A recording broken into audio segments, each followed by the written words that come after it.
Do you swear or affirm to tell the truth, the whole truth, and nothing but the truth in this proceeding? Yes, Your Honor. Salamat. Take your seats. Okay, maraming salamat po, Mr. Chair. Kay Ginoong Balatbat, sino po si Ginoong Balatbat? Kayo po yon?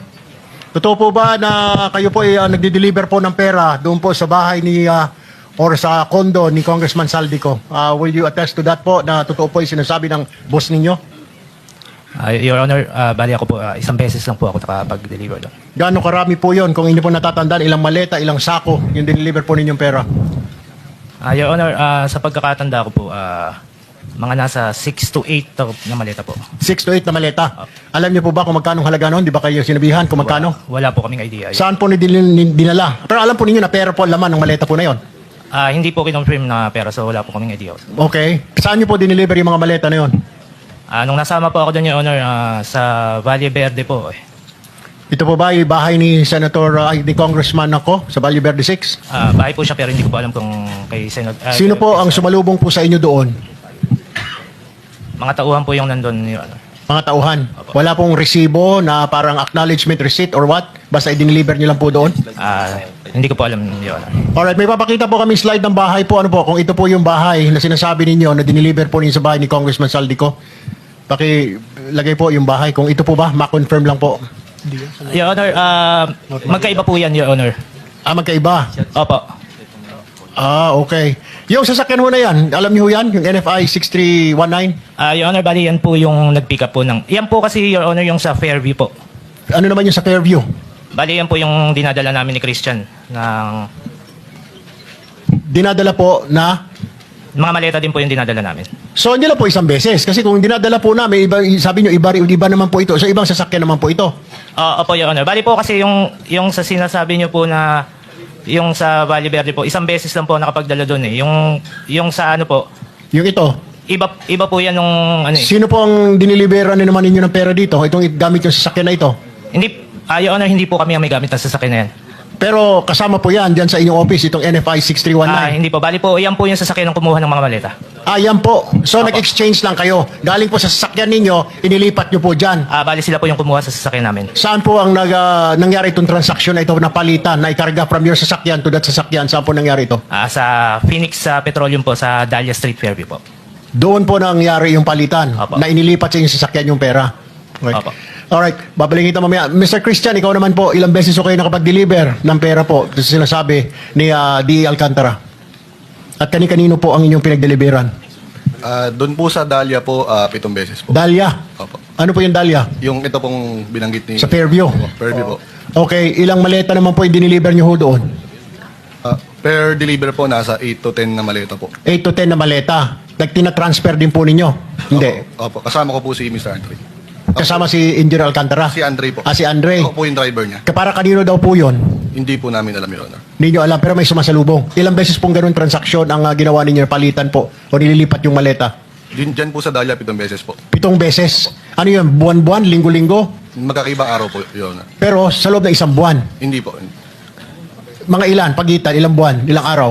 Sa November po, 5 beses po. Tapos meron pong January tsaka March po. November, January, at saka March. D. Alcantara, will you confirm? November, January, at saka March? Posible po, Your Honor. Hindi ko lang po talaga ma-recall. Saan galing po itong pera? Advance po ba ito ng mga kontraktor? Kasi, Your Honor, pinag-uusapan pala yung budget ng November, may budget na po kagad si Congressman ko. advance po, Your Honor. Actually, yan po. Advance payment.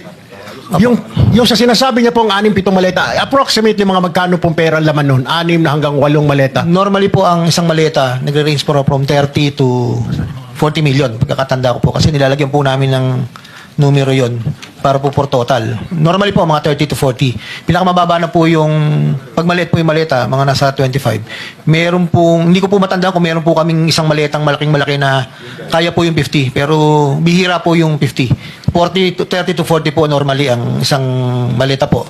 Ang, for the information po, yan pong pictures na yan, hindi rin po namin talaga alam kung saan po sila magpapalitan. Pero ang pagkakatanda ko po, yan po yung mga, hindi po kay Kong Saldi yung delivery na yan. Dahil ang kay Kong Saldi po ay puro sa Valle Verde. At sa BTC. Sino po yan? Ang delivery na po yan po yung di-deliver po kay Yusek Bernardo. Thank you po. Bakit sa Fairview po?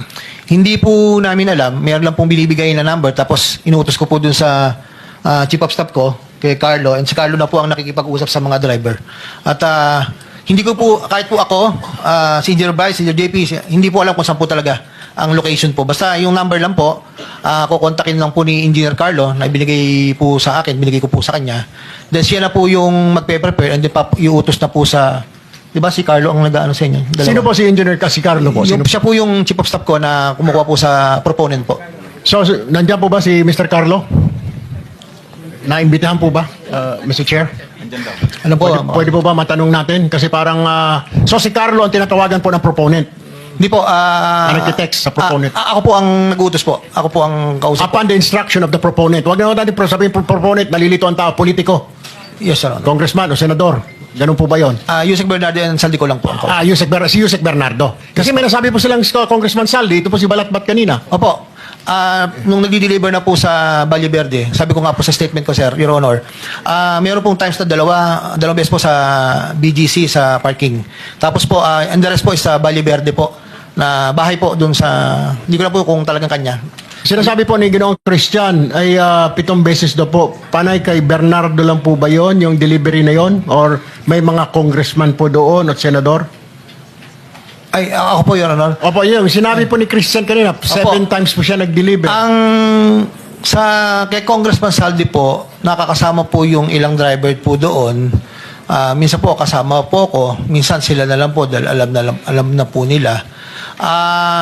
Doon po sa kay Yusek Bernardo, tingin ko po ito po yung lugar na yan. Kasi po putol-putol po 'yan hindi naman po biglaan po, Your Honor. Okay. Paano nila nalalaman na na-deliver na? Baka mamaya, tinakbo na ng inyong driver. Meron ba kayong confirmation na natanggap mo na ba, boss? Nakatanggap mo na ba, Kong, yung pera? Nandyan na, 7 maleta? Paano po ninyo nasasabi sa kanila? Your Honor, ang instruction po ni Carlo, instruction ko po sa kanya, yung pagbibigyan po dito sa Fairview. Actually, parang nagpapapicture pa yata sila. Pero hindi ko po kilala yung tao. Yun lang po yung pinadala po doon. So, pinagkakatiwalaan nyo sa tao na hindi kilala?